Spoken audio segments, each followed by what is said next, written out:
Massachusetts has not yet heard from Wall Street. He should keep his phone on. New York State Attorney General Andrew Cuomo today filing civil fraud charges against Bank of America, its former CEO Ken Lewis, and other executives, saying the bank purposely misled investors about more than $15 billion in losses at Merrill Lynch, not to mention huge bonuses, in order to complete its purchase of that firm in late 2008.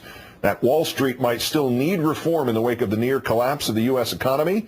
Republicans now actively seeking donations from Wall Street by making the case they would be anti-reform. The Wall Street Journal reporting that House Minority Leader Boehner has been courting J.P. Morgan Chase chief executive James Dimon, until now a big Democratic contributor, telling him that congressional Republicans had stood up to the president's effort to curb pay and impose new regulations, and expressing his disappointment that so many on Wall Street continue to donate their money to Democrats. House Democrats today countering Mr. Boehner's claims. Congressman Waxman, chairman of the Energy and Commerce Committee, telling Huffington Post he could think of two specific examples why Wall Street is better off with Democrats. A, the bailout. B, the stimulus. Put another way, the Democrats saved Wall Street from ruin.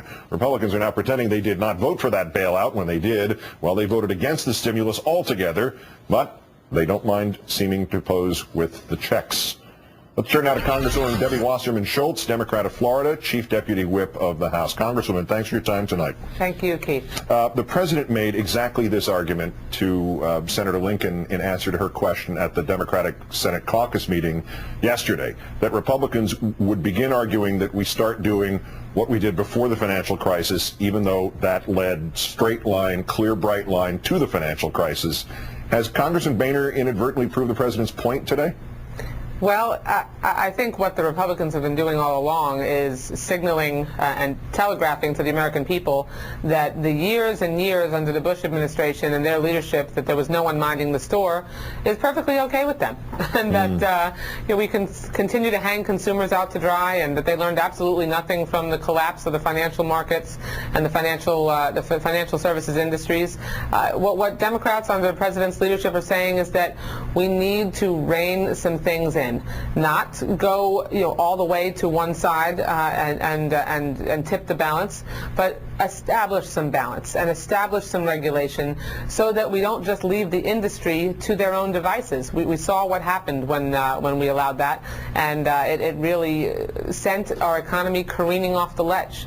I think you just hit on the central point to this. It's not as if the attempts to reform Wall Street or to shut Wall Street down. It is, as you just said, limited and reformational. If Wall Street doesn't like the populist rhetoric that it has heard from the president in recent weeks, which really was sort of an echo of what the country's been saying for the last few months, aren't they missing their opportunity to get a pretty cut rate good deal out of all of this?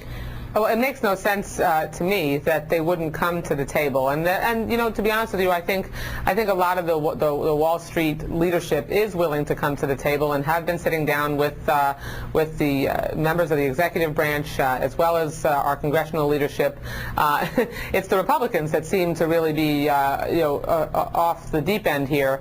We've had literally between 90 and 100% of the Republican caucus, Keith, vote against every single proposal that we have put out there, whether it's giving a say on pay to shareholders on executive compensation, or establishing finally a consumer financial protection agency, or making sure that we don't allow for the abusive lending that gave so much money to people who really just had no business getting loans, and so the subprime lending essential scandal that you can't call it anything else other than that. Reining those things in is incredibly important to protect consumers and strengthen our economy, and Republicans literally anywhere between 90 to 100% of their conference on each and every one of those votes have voted no. Your colleague, Mr. Frank of Massachusetts, in his capacity as chairman of the Financial Services Committee, told Huffington Post today about Mr. Boehner saying he'd made a huge mistake, and the quote was, in taking credit for the status quo and opposing any kind of reform. Just politically, how would you go out there and campaign if you were to be identified in these circumstances, in this time, as the party of dough? They're the party of no, yeah. The party of dough.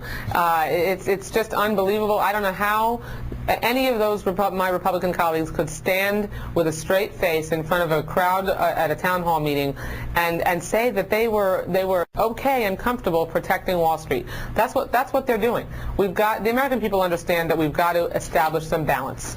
We have to make sure that we protect consumers.